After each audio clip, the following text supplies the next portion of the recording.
नमस्कार मित्रांनो, कसे आहात सगळे? सगळी टेन्शन्स बाजूला ठेवा आणि मी काय सांगते ते आधी ऐका.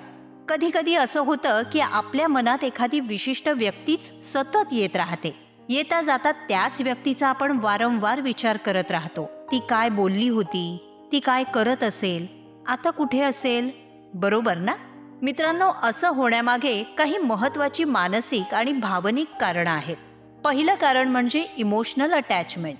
आपण ज्या व्यक्तीबरोबर जास्त वेळ घालवतो, जिच्याशी जास्त बोलतो, जिच्याबद्दल अधिक विचार करतो, त्या व्यक्तीशी आपलं आपोआप एक भावनिक नातं तयार होतं. आपल्या मेंदूत डोपामाइन आणि ऑक्सिटोसिन सारखे हार्मोन्स तयार होतात, जे आपल्याला त्या व्यक्तीकडे अधिक आकर्षित करतात.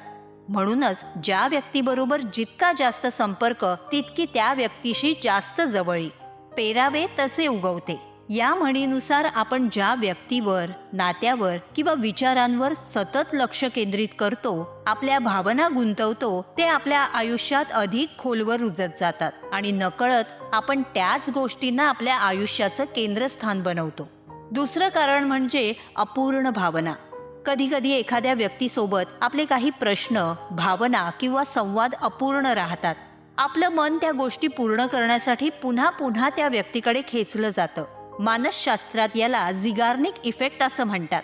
या सिद्धांतानुसार जेव्हा एखादी गोष्ट अर्धवट राहते, तेव्हा आपला मेंदू ती पूर्ण करण्यासाठी सतत धडपडत राहतो. तिसरं कारण म्हणजे सवय. जर तुम्ही रोज एखाद्या व्यक्तीचा विचार करत असाल, तर तो तुमच्या मेंदूचा एक पॅटर्न बनतो. मग ती व्यक्ती जवळ नसली तरीही तुमचं मन आपोआप तिच्याकडे वळतं. या सिद्धांतानुसार आपण ज्या सवयी रोज जोपासतो, त्या सवयीच आपल्या व्यक्तिमत्वाला आकार देतात. चौथं कारण एकटेपणा आणि भावनिक गरज. जेव्हा आपल्या आयुष्यात एखादी जागा रिकामी असते, तेव्हा मन ती जागा भरून काढण्यासाठी एखाद्या व्यक्तीला पकडून ठेवतं. ती व्यक्ती मग आपल्या विचारांचा केंद्रबिंदू बनते. अगदी त्या व्यक्तीबरोबर आपण एक वेगळं कल्पनेतलं आयुष्यही जगतो. पण मित्रांनो, अशा वेळी ती व्यक्तीही तुमच्याबद्दल विचार करते का, हा एक महत्त्वाचा प्रश्न उपस्थित होतो. यावर काही लोक म्हणतात की जर एखादी व्यक्ती सतत तुमच्या मनात येत असेल, तर तीही तुमच्याबद्दल विचार करत असते. पण वास्तवात याला ठोस वैज्ञानिक पुरावा नाही.